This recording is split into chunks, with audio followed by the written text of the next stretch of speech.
रात के अंधेरे में अर्जुन अपने दोस्त भास्कर के घर की ओर बढ़ रहा था।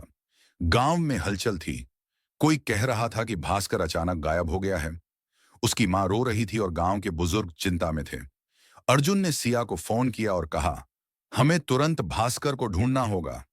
सिया पहले से ही इस बात से डरी हुई थी। पिछले कुछ दिनों से गांव में अजीब घटनाएं हो रही थीं। रात के समय लोगों को जंगल की ओर से चीखें सुनाई देती और कुछ लोगों ने काली छायाओं को देखने का दावा किया था। अर्जुन और सिया ने भास्कर के घर के अंदर जाने का फैसला किया। कमरा अस्त व्यस्त था, जैसे वहां किसी ने संघर्ष किया हो। दीवारों पर अजीब निशान थे और फर्श पर एक पुरानी किताब पड़ी थी। सिया ने उसे उठाया और उसके पन्नों को पलटने लगी। उसमें तंत्र मंत्र और अंधेरे की शक्तियों से जुड़े कुछ संकेत थे।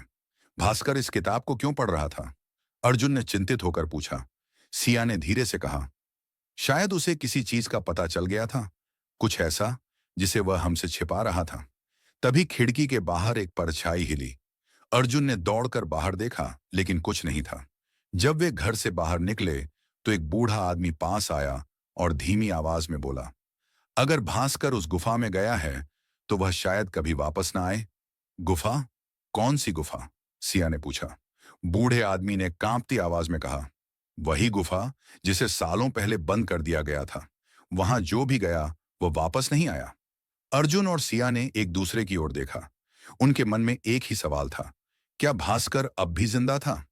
अर्जुन ने सिया का हाथ थामा और कहा, हमें वहां जाना होगा। अगर भास्कर किसी मुसीबत में है तो हमें उसे बचाना ही होगा। सिया ने गहरी सांस ली और हामी भर दी। उन्होंने टॉर्च उठाई और अंधेरी रात में उस गुफा की ओर कदम बढ़ा दिए।